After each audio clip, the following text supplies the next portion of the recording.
好，来继续来看华航，伫去年12月推出着第一架波音777F 的货机，采用有台湾意向的全新的标示。但是民进党的立委真无满意，因为甲台湾厂价真无明显，啊，讲参中国原来真袂爽哦。原定今仔日要飞到香港的新货机，临时互取消。不过华航来回应讲，这个货机并无要飞香港，是要飞泰国甲纽西兰。啊，未来这个新货机嘛以北美洲甲亚洲的航点来为主。华航的777F 货机有穿新衫，将台湾的地图包伫英文字4内面。因为去年底，这个设计捌互民进党的立委真不满。讲出台湾这么困难吗？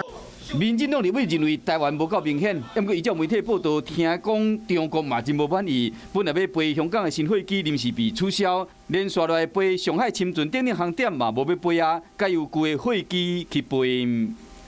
纵使在这个不满意的设计下，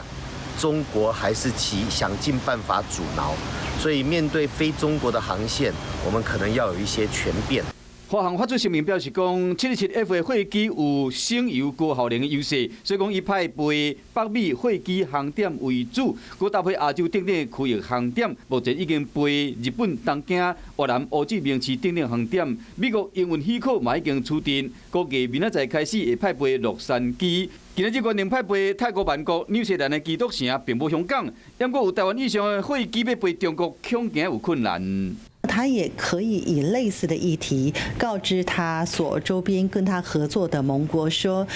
这个台湾这个改成这个识别体会造成这个识别体的混淆，别的盟国的买单的话，那么对于台湾未来的政治处境呢，就会比较这个忧心一点。国际航空的新衫去牵连到主权意识，都还佫维持航权，恐惊真歹处理。